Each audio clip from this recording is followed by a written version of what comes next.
Bueno, ahora se está grabando. Bueno, les decía que hoy vamos a ver a dos sociólogos contemporáneos. No sé si vieron el programa o el título del programa o el módulo. Dice Sociología de las instituciones. Vamos a ver lo que son las instituciones totales. Y vamos a ver a dos sociólogos. Uno es Foucault y el otro es Goffman. No sé si pueden ver bien el PowerPoint que estoy compartiendo. ¿Pueden verlo bien? Sí. Bueno, ¿quién fue Foucault? ¿Han escuchado hablar?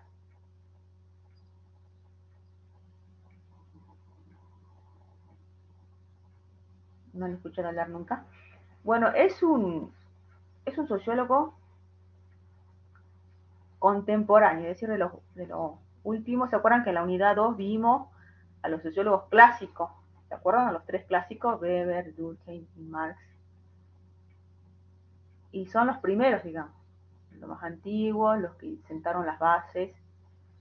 Los contemporáneos, no sé si ya lo vieron a Giddens y a Bourdieu, seguro que sí, en otras unidades anteriores creo que lo vieron. Eh, sí lo vieron.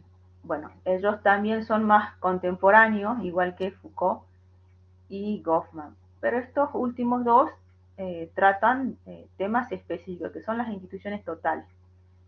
Lo que vamos a hablar hoy día es, yo les voy a comentar básicamente la forma de pensamiento, las teorías, los conceptos de estos autores.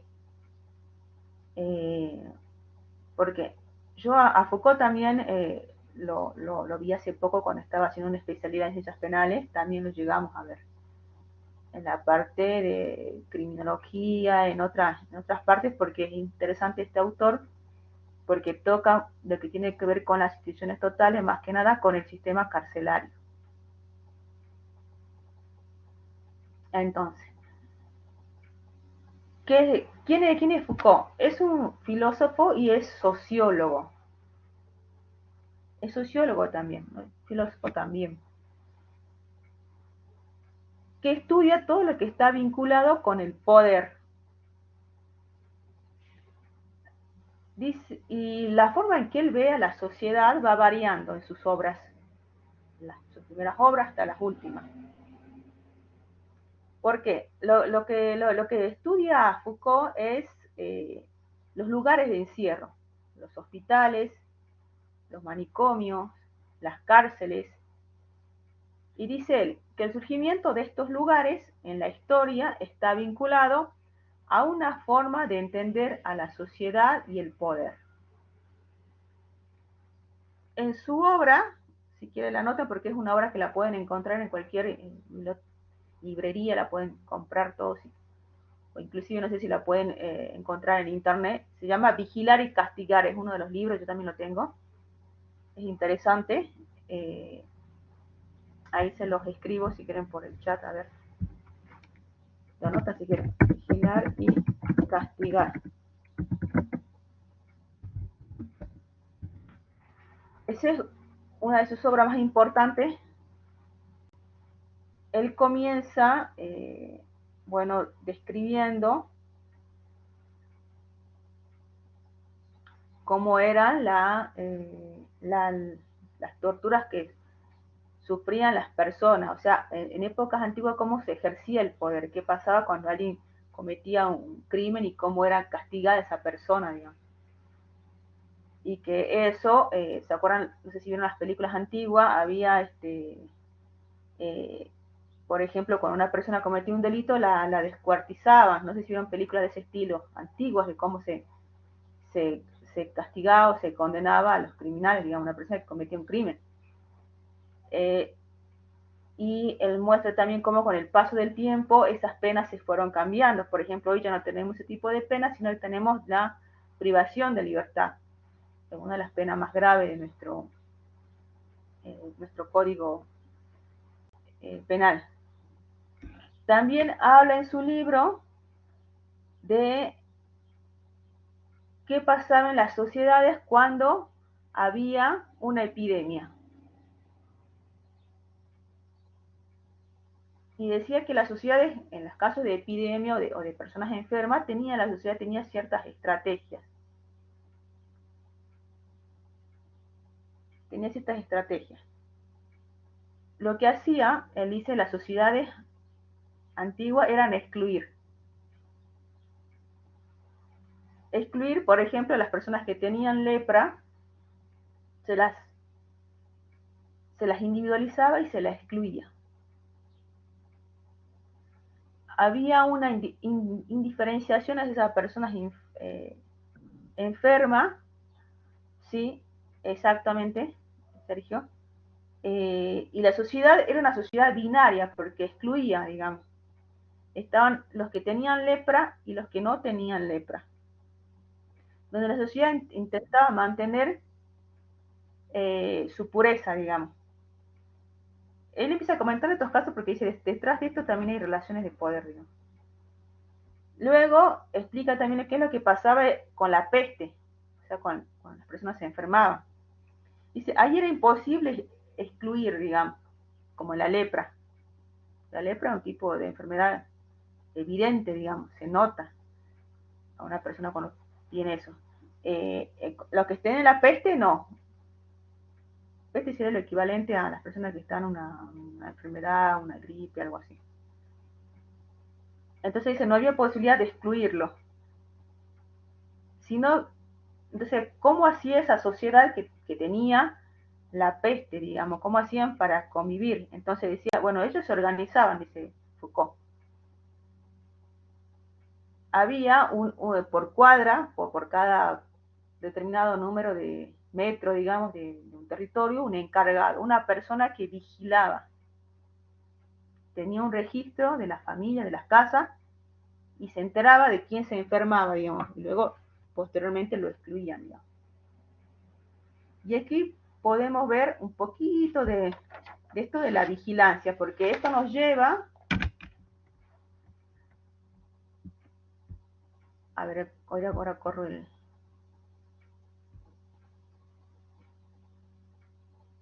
Bueno, esto es lo que estaba diciendo un poco de la peste que le decía, y las personas que tenían lepra, cómo funcionaba el control y el poder, ¿no? Dice la peste de límites. Este PowerPoint se lo voy a dejar, creo que sí está subido ya en la plataforma, pero igualmente se lo voy a subir mañana si no está. Delimita un espacio cerrado y recortado, vigilado, todos los movimientos controlados y registrados. De la peste es el caos y el desorden. Frente a esto, la política y la medicina como técnicas disciplinarias. La peste es el modelo de exclusión, de encerrar a los anormales, la no contaminación del tejido sano. Frente a este modelo se propone el encauzamiento de las conductas.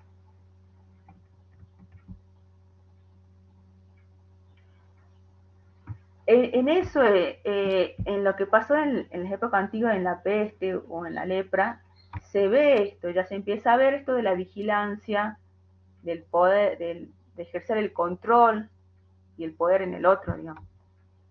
¿Por qué? Porque lo más importante de este autor es que hace una crítica a esto. ¿Alguien sabe qué es esto? ¿Lo que muestra la imagen?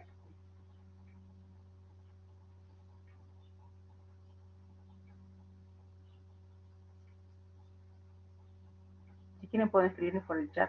¿Se imaginan qué es eso? Bien, eh, bien Sergio. Es, la cárcel, una prisión panóptica, más específicamente sí, María, es una prisión panóptica.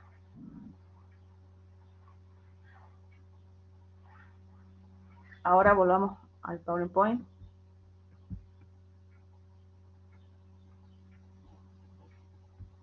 Aquí. Bueno, ¿qué es el panóptico? Ustedes van a encontrar esta palabra en la cartilla que ustedes tienen. ¿Qué es el panóptico? Entre paréntesis pongan visión panorámica. Ya les digo por qué. Dice, es un sistema de registro vigilancia. Esas dos palabras ya son importantes. de registro, vigilancia, un permanente control. Esta imagen muestra las cárceles. En esa torre centro, este era un modelo de las cárceles que había. Desde el centro se paraban, en el centro de esa imagen, no sé si lo pueden ver, la persona que vigilaba, los vigilantes que estaban ahí. Y a los costados, obviamente, eran las celdas en las que estaban los internos. Entonces él realiza el estudio sobre esto, digamos, cómo funcionaba aquí en este sistema el poder, cómo se ejercía el poder. Entonces le decía que el panóptico es un sistema de registro, vigilancia, un permanente control. Era un espacio vigilado, recortado también, porque como están las celdas una al lado de la otra. Los individuos ocupaban un lugar físico. Entonces esta figura arquitectónica muestra en el centro un punto de control donde se podía ver todo. O sea, las personas, los vigilantes que estaban ahí, podían ver en todas las direcciones, que apuntaban a la celda de todos los internos. Entonces, esta persona que estaba en el centro, algunos en el libro lo van a encontrar a veces como la palabra guardián, observa y controla, tiene un control, dice el libro, total sobre los cuerpos. ¿Por qué? Porque las ventanas, las celdas tenían doble ventana. Entonces, tenían un control total sobre los cuerpos y la persona que estaba en la celda, es decir, el interno, se sentía observado, pero no tenía la certeza de si lo estaban observando o no. Y eso es lo importante. Porque puede ser que en esa torre o en ese centro no hubiera nadie, no hubiera ningún guardián, ningún vigilante, nadie. Pero las personas, los internos sentían como si estuvieran siendo observadas todo el tiempo.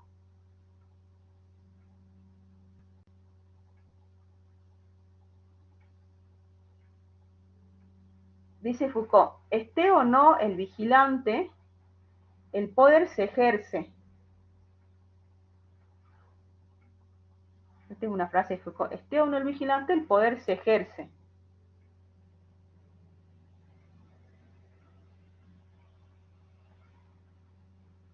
Dice, la omnipresencia del poder se produce a cada instante.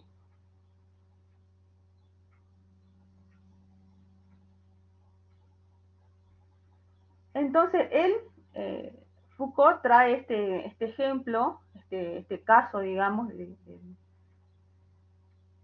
del sistema panóptico o de la prisión panóptica, como han escrito ustedes, para explicar cómo se ejercía el poder. Si yo les pregunto qué es el poder para ustedes, así sin esto, ¿qué se les ocurre qué es el poder? No sé, hay frases que dicen, en lo cotidiano, ¿qué piensan ustedes de eso? La definición común que podemos sacar de poder,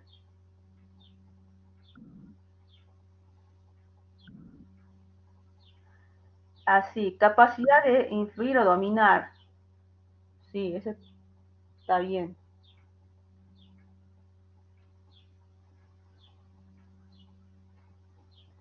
El poder, dice, consiste en que otro haga algo.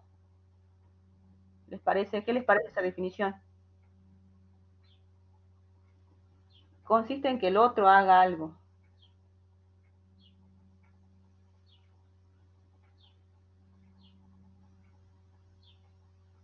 Ese podemos encontrar una definición común, digamos, en cualquier diccionario. Ahora, ¿qué es el poder? Esa es la definición común, digamos, hacer que otra persona haga algo. que si no se tuviera poder, no se podría hacer eso, otra persona no podría hacer eso, digamos. ¿Qué es el poder ahora para Foucault?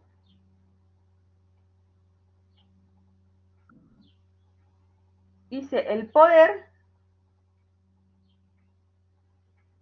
es una situación estratégica compleja en una sociedad.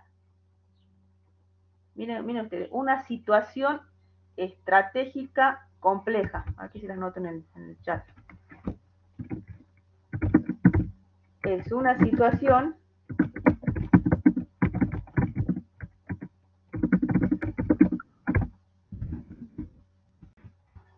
situación estratégica compleja en una sociedad determinada. Miren si no era el sistema panóptico, si no guarda relación con esta definición que le estoy dando de poder. Situación estratégica en una sociedad determinada. ¿Por qué es importante esta definición? Porque luego él va a trasladar esta definición y lo que ocurre en las cárceles, digamos, de ese momento de la historia, con otras instituciones. Por ejemplo, los hospitales, por ejemplo, las escuelas. Él va ahí un poco más allá, pero primero él toca esto, cómo era el sistema carcelario en ese momento.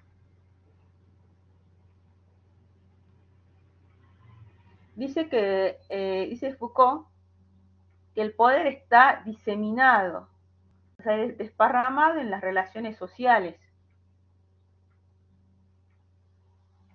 Toda relación, dice, para Foucault implica poder. Entonces, él expande la lógica de lo que es el panóptico a la cotidianidad. Y ahí es cuando le digo que lo pone también en comparación con los hospitales o con las escuelas, donde se pretende generar disciplinamiento.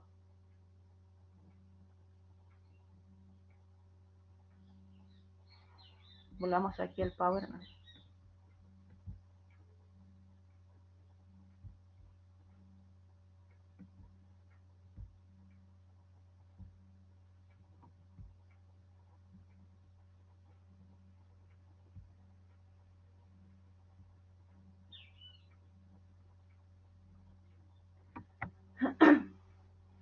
Donde se pretende generar disciplinamiento.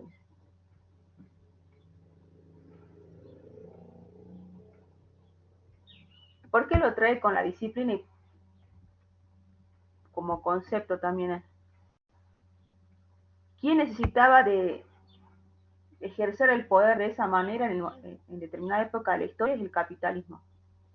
El capitalismo dice que según él necesitaba el modelo disciplinario. Por esto surge hacia el siglo XVII y siglo XVIII. Esto después se los voy a dejar para que lo lean con más detenimiento, pero necesitaba, digamos, se necesitaba una sociedad disciplinaria. Entonces, el panóptico, el sistema carcelario, se le vino como anillo al dedo, digamos, para poder ejercer el poder en esa forma en la sociedad en ese momento. Dice, el modelo panóptico es un sistema de disciplina bloqueo, en tanto detiene la anomalía, como de disciplina mecanismo, en tanto mejora el dispositivo del poder. La disciplina permite la inversión funcional, la nacionalización de los mecanismos. Bueno, estos son quizás un conceptos un poco más complejos que lo trae el profesor Víctor Rivarola. Lo que sí me interesa decirle, presten atención, ¿qué es lo que se pretendía con el panóptico, con el sistema panóptico? Que el sujeto, es decir, la persona que estaba interna en esos lugares carcelarios, de manera consciente perciba que está siendo visibilizado.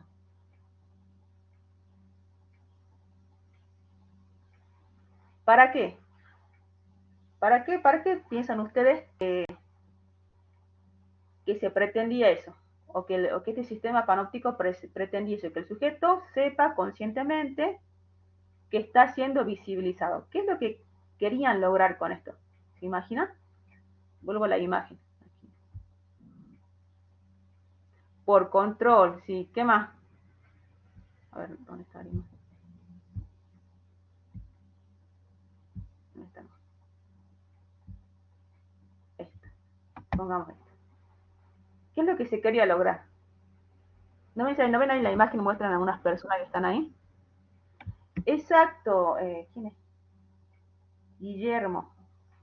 Que se comporten de acuerdo a las normas. Querían generar autodisciplinamiento.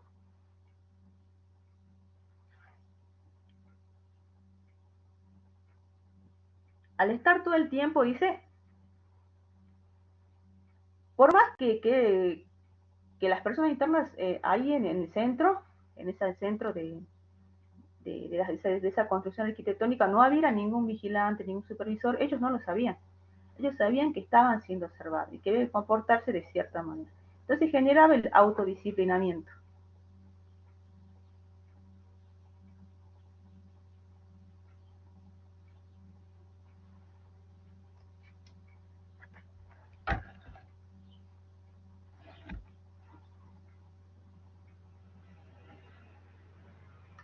Dice, ese poder se induce en el sujeto sin que se dé cuenta y haga algo que de otro modo no haría. Miren si no es una construcción arquitectónica que permite eso.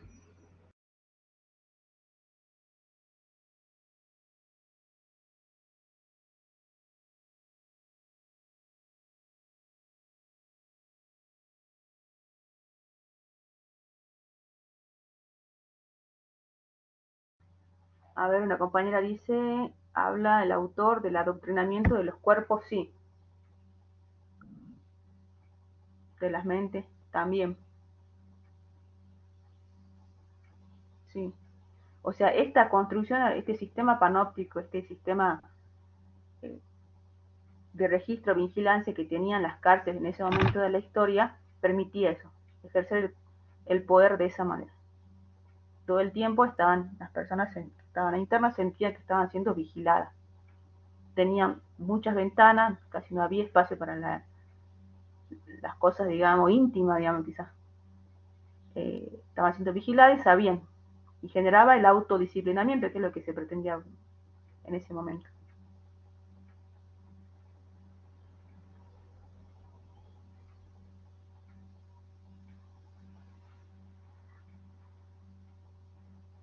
Eh, bueno, ese es en resumen el pensamiento de Foucault. Después ustedes van a la cartilla o a la guía, lo van a profundizar, pero básicamente es esto. Este material lo creó el licenciado Víctor.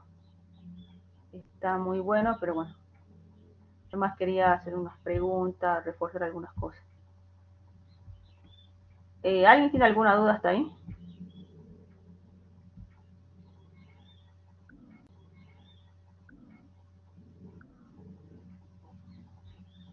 Ahora comparto otro archivo, pero un momento.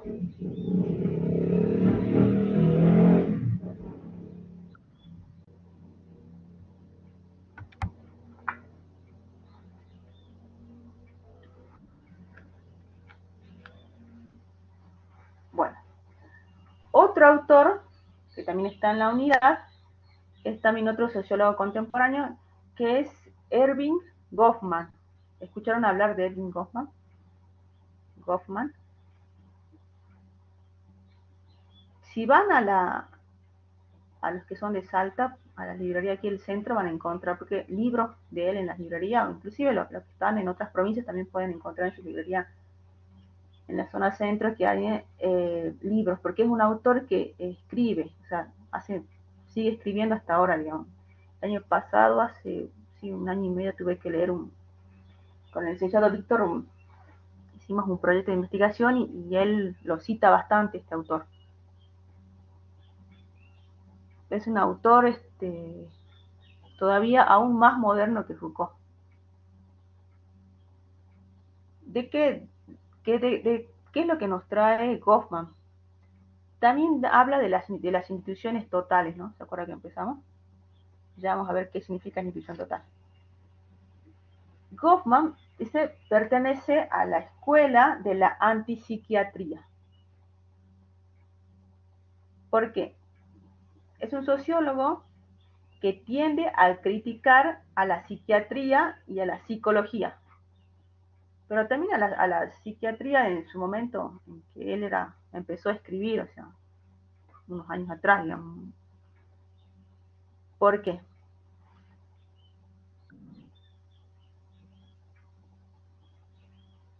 Microsociología, a ver, no sé quién escribió ahí, que yo ahora sí lo veo. Es el padre dice, de la microsociología, sí. Porque, gracias por eso, porque dice, él es parte, ¿se acuerdan cuando vieron ustedes la unidad 2 y hicimos esa distinción entre el comprensivismo, el positivismo?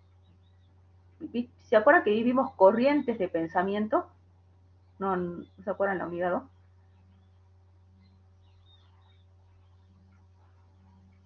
Que los sociólogos para investigar siempre tienen una base teórica, una forma también de cómo van a ver al mundo.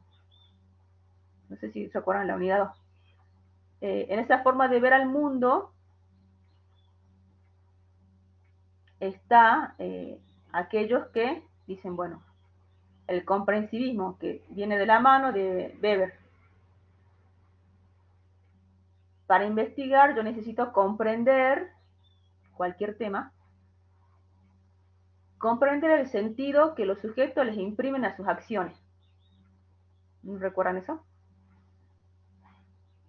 Entonces, si yo voy a investigar, no sé, la discriminación, tengo que ver para esos sujetos que viven en determinado contexto, cómo viven la discriminación, qué es lo que entienden ellos por discriminación, eh, el sentido que para ellos tiene, por ejemplo, la discriminación. Y en consecuencia, mis herramientas de investigación, instrumentos de investigación, van a ser las que me permitan obtener esa información. Entrevistas, encuestas, historias de vida, etcétera. Si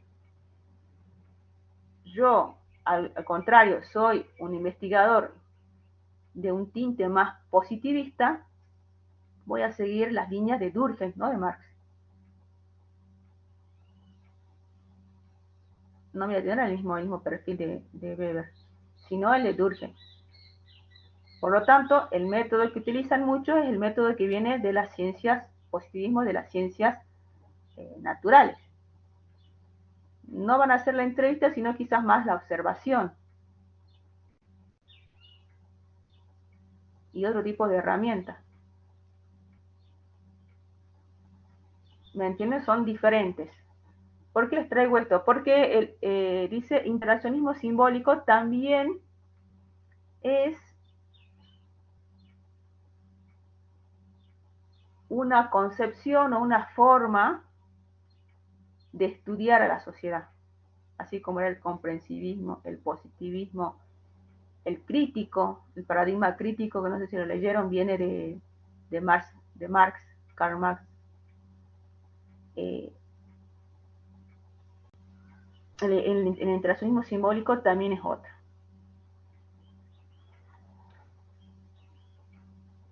¿Qué es lo que dice el interaccionismo simbólico? Dice que las interacciones sociales son la base de la vida social. Escuchen esa frase. Las interacciones sociales son la base de la vida social. De ahí parte todo, digamos. De cómo nos relacionamos las personas cuando estamos en determinado contexto.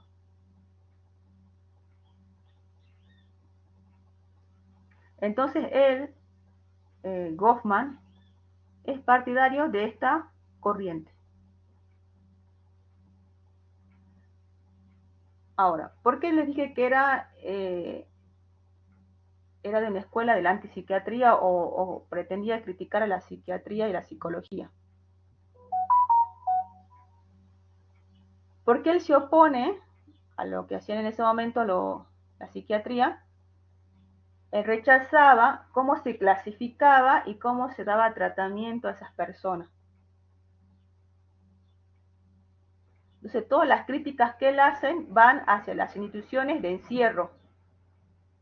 Y él lo que escribe, tiene un libro que ya lo vamos a ver, él escribe sobre los enfermos mentales. Hace un estudio de campo. ¿Qué significa un estudio de campo? Él va y se instala en una institución mental. Un año para hacer un estudio, que ya lo vamos a ver. ¿Cuáles son?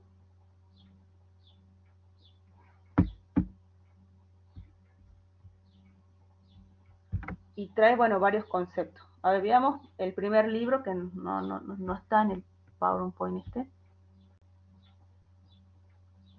No.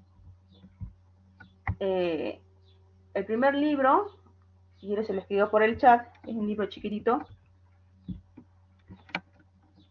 Yo lo tengo. Es la presentación de la persona.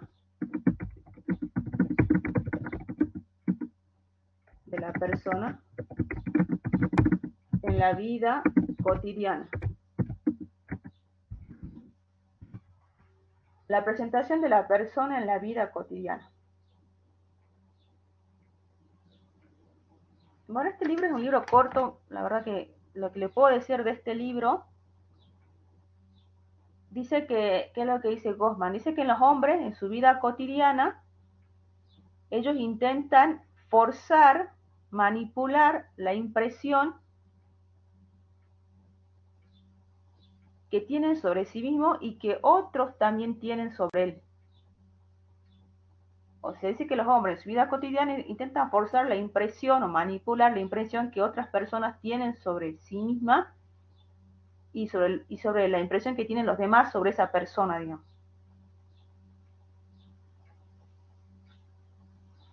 Dice, y a veces las personas al forzar la impresión hacia los otros, dice, se genera un proceso de destrucción de sí mismo.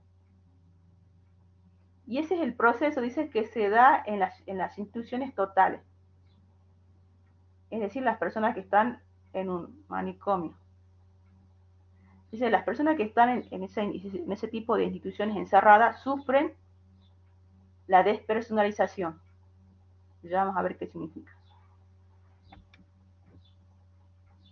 No sé si está aquí en este.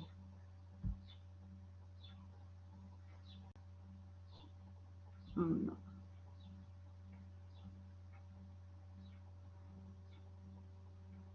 Bueno, lo dejemos aquí. En su libro, este es el libro más importante, Internados. Creo que está en internet, lo pueden conseguir para aquel que le interese. Ese libro él lo escribe, como les dije, porque había hecho un estudio de campo, es decir, un trabajo, una investigación de campo. ¿Qué significa? Que el investigador se mete en el contexto en el cual va a investigar.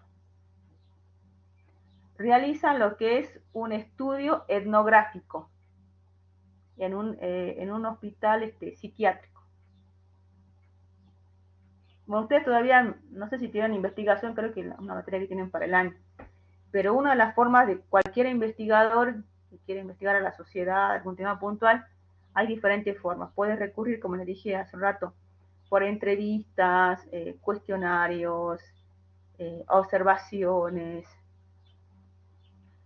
Y otra de las formas que se utiliza mucho en lo que es la sociología y la antropología como rama también de la ciencia es el estudio de campo, que implica que el investigador que no es parte de ese contexto que va a investigar, se mete, se involucra, digamos.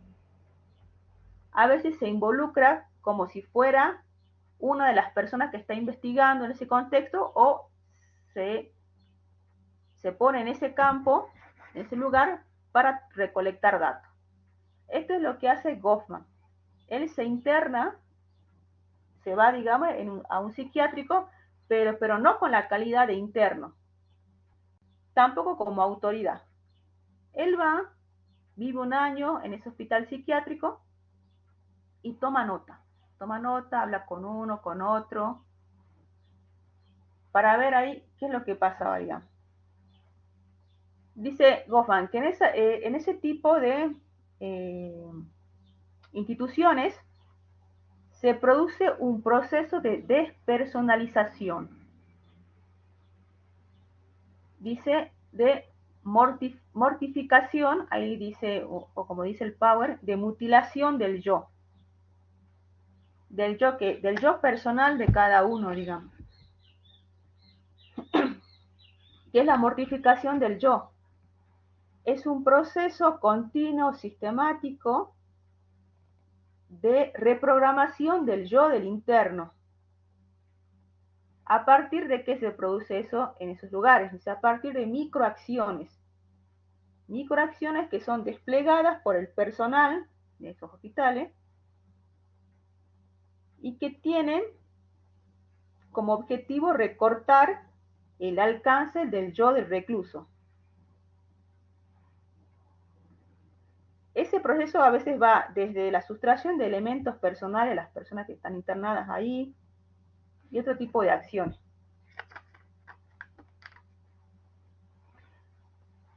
¿Qué es lo que dice el...? Ahí sí lo tienen.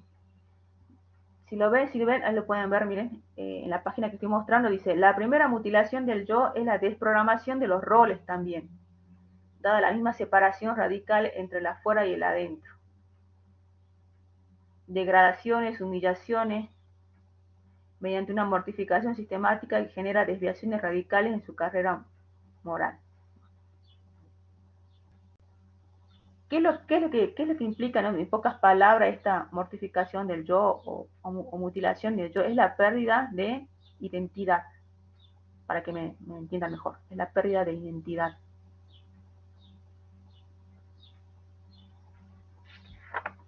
Básicamente, si lo tenemos que reducir, es eso, la despersonalización.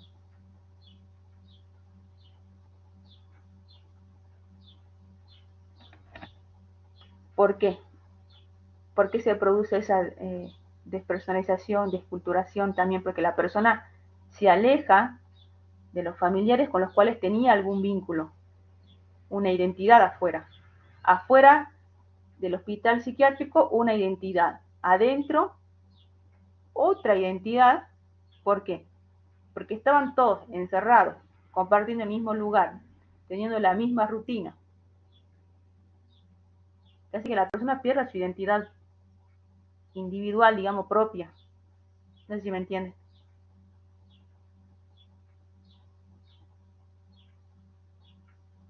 Eso creo que no está en el libro, pero yo lo leía de la obra original, digamos, y ahí lo saco. Pierde su propia identidad.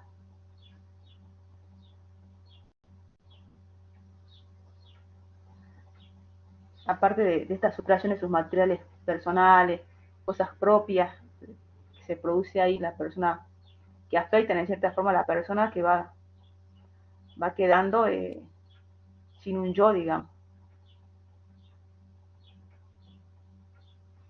También habla en la segunda parte de este libro que en esas instituciones psiquiátricas hay un sistema de privilegios. Hay reglas de conducta, hay recompensas y castigos.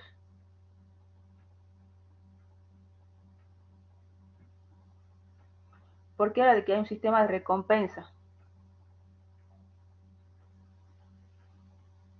Porque dice, él observó que había personas que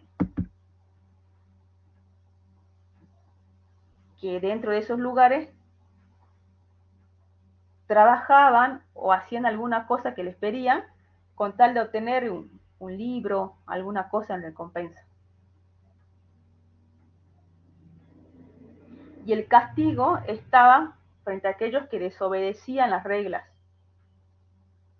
o que tenían una falta de conducta según los estándares que ponían, digamos. Que inclusive implicaba la reclusión de esa persona aún más.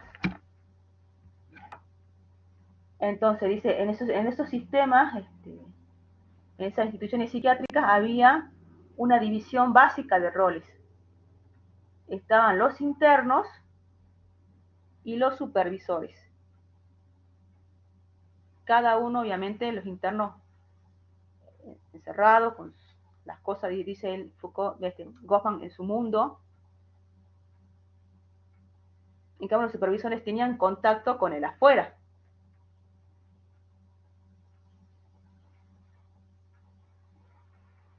Entonces había ese tipo de relación tensa, digamos, que se daba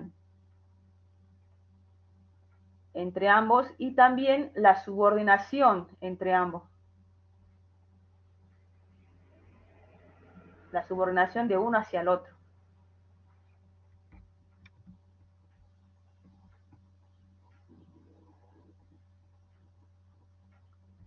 Este es un poco lo que les decía yo, la sustracción del equipo de identificación, incluso la pérdida de miembros lleva a una pérdida de seguridad personal e integridad física.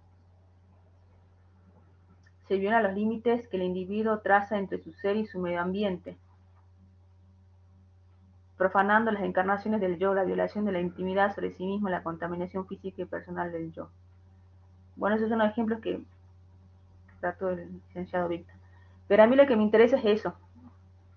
Básicamente es cómo a través de pequeñas acciones que él observó en estas instituciones psiquiátricas, las personas van perdiendo su identidad, la identidad que traen de la afuera, digamos. Y cuando ingresan a la institución, todo vestido de la misma manera, con la misma rutina, con la misma sistema de premios y castigos, cómo funciona eso y cómo la persona va perdiendo, dice las palabras de Goffman, eh, su identidad, digamos, más que nada.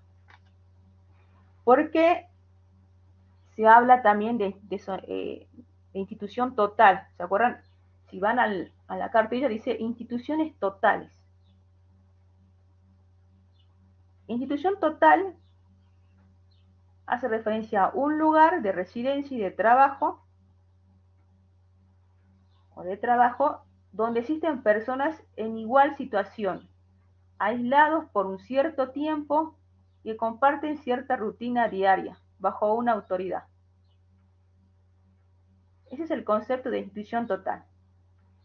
Es un lugar de residencia, es decir, donde las personas viven, o de trabajo también, donde las personas están en una igual situación. Están aislados por cierto tiempo, comparten cierta rutina diaria y tienen una autoridad común.